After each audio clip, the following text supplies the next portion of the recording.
Midsommar. Just watched it again for the second time. I don't know why I watched it the second time, but I did. And I'm just gonna let you know how bad it is, I guess. Just how much I disliked it, how pointless it is, and yeah, I'm just gonna break down a few scenes just to give you a feel for what I didn't like, I guess. The first scene is the two old people who decide their time is up, so they jump off a cliff. The first woman jumps off head first and dies instantly. Fair enough, good on her. And then the guy thought, you know what, I'm going to be different and just fall on my feet. And he did it, so he's in excruciating agony, slowly dying on the floor. And you think, Jesus, this is a predicament right now. What are they going to do? They get out a hammer. A fucking hammer. And smash the guy's head in. Yeah.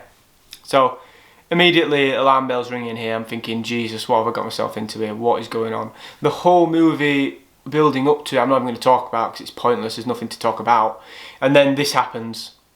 No reason. It just happened. That's it. It just happened. Let's just move on to another scene, I guess. Another scene is this ginger girl likes Christian a lot.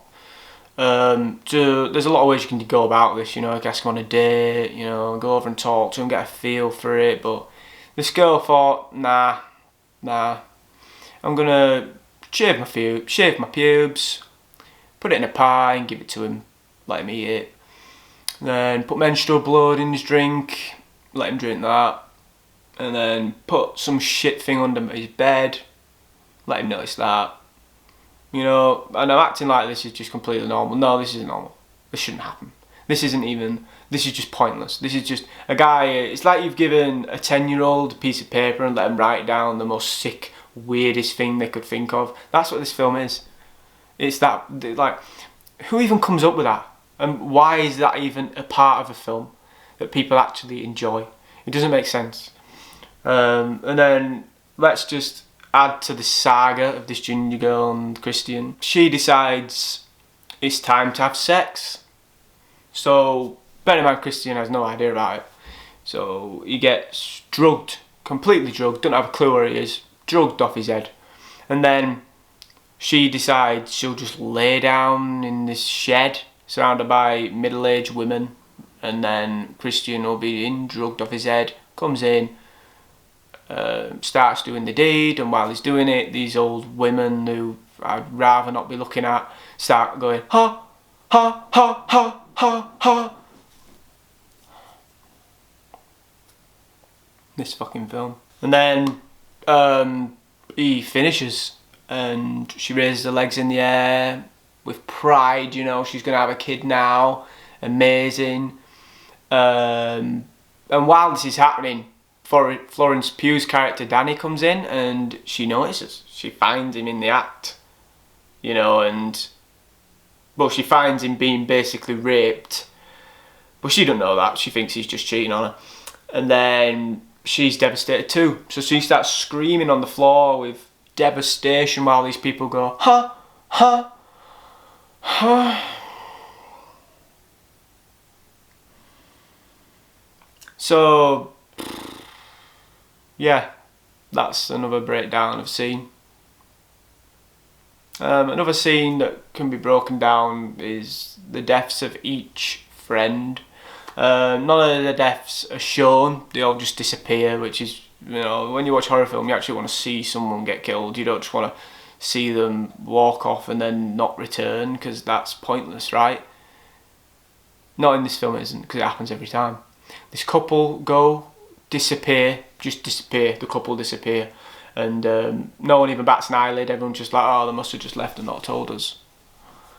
And then Mark pisses on a tree, so he gets walked off somewhere. Don't hear from him again.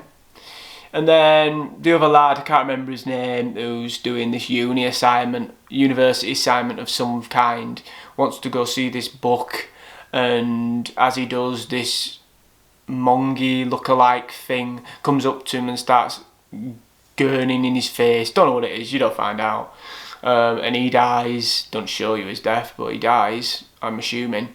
And then those are the deaths of the characters. So a very boring, generic, lazy way of showing deaths. When you think this movie is 2 hours and 40 minutes long, you'd assume they'd at least show some deaths. But they don't. The only death you get is a guy getting his head caved in. But even when these characters die, I didn't care. Nothing likeable about any of them. Didn't like any of the characters. They were all very poorly written and generic and crap. You know, they had all the time in the world to really build up these characters for you to like them, but all the time just got wasted on them getting high in the field talking shit. No backstories, no character development, no character arcs. Absolutely nothing about the characters is created in this film for you to actually like the characters in any way or root for them in any way. Like, if the whole place just got nuked and the movie ended, I still wouldn't have given a shit. I don't like any of the characters. So that's a huge part about movies, liking the characters. None of them are likeable. Danny is the only one who survives out of all these people, and she's probably the most dislikable one. You know, she's the overly attached girlfriend who's forced away onto a lad's holiday and just being annoying and crying and distressed about everything, you know. So we're going to break down another scene, and it's the end scene. I mean, this one is probably the weirdest. You didn't think it could get weirder. It has. Christian is the only one left now at this point, and he's completely drugged off his head. So they decide to completely skin a bear and put him in its flesh, in a bear outfit basically, and let him sit there in a bear outfit. And then they're surrounded by his friends who've all of a sudden returned, but they're all stuffed with hay and put next to him. And they set fire to this building, and he gets burnt alive around all his friends who have already been stuffed with hay and are dead. That's it. That's all of them dead now. Makes no sense, but that's what's happened. And where's Florence Pugh's character Danny throughout this entire saga of events? She won this stupid competition. Don't know what it was, but she won it. Good on her. Then she gets surrounded by flowers. So she's covered in flowers, head to toe, just the head popping out. So you get this shot of her just surrounded by flowers over her head like this. And she's just watching events take place. Yeah. Her boyfriend's friends, who were nothing but nice to her, and her boyfriend who's been raped, so it wasn't even his fault that he cheated on her. Instead of going and talking to him, you know, like a normal adult would, and asking questions, no, she decides to wrap herself in flowers and lets him get burnt alive in a bear outfit. So we're immediately supposed to, I guess, like Danny for this.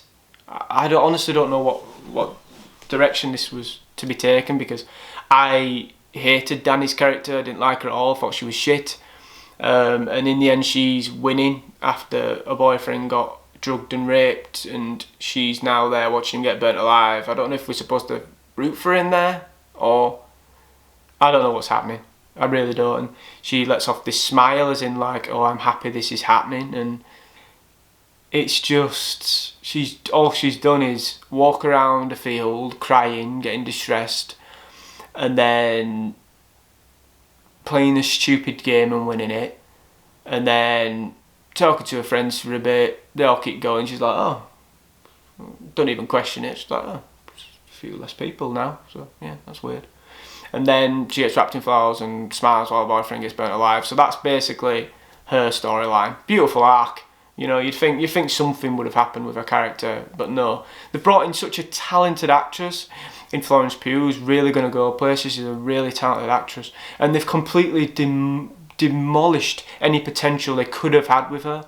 You know, Ari Aster, he made Hereditary, and we know he can bring out unbelievable performances in actresses. Just see Toni Collette's performance in Hereditary, you know. She's absolutely Oscar worthy in that film, and I thought Florence Pugh's in on this. He could really hit her here. He could really make her an Oscar winning actress here. He could, but he didn't. He made a very good actress shit.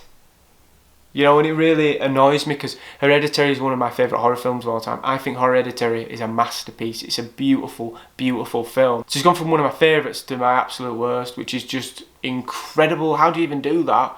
It's unbelievable. I think he's been a bit too over the top with this one, a bit too pretentious with this one. He's tried too hard to make it weird and eerie. But in the end, all he's done is made a movie with no characterisation, no one likeable, weird, confusing plot lines, and it's just not good. You know, it's not a movie for me. It's not a movie I enjoy at all. It's got so many scenes that just don't make sense, you know. It's not for me, guys. It's as simple as that. It's simply not for me. And if it's your kind of movie, fair enough, but it's not mine. It's not a movie I enjoy. I'll give you two things I do think are likeable about the film. Florence Pugh's performance is good. Even though she's been written terribly and her character's awful, it's acted well. And then another thing is the cinematography and the scenery of where this place is filmed is beautiful. Where they filmed this film is an absolute pleasure for the eyes. It's beautiful. But apart from that, the film is incredibly dislikable. I hated everything apart from those two things about it. And yeah, guys, that's my opinion on Midsommar. Please let me know what your opinion is in the comments below. Maybe you love it, maybe you hate it just like me. Let me know what you thought was most weird about it, or what you liked about it, what you disliked about it. Just let me know. I'd love to know. I'd love to talk about movies, and I'll reply to comments when they come in. But yeah, that's my opinion on Midsommar, guys. Don't like it. Never will. Never watching it again. Ari Aster, please try and make something better than this on your next outing, please. Guys, that's me out for today. See you later.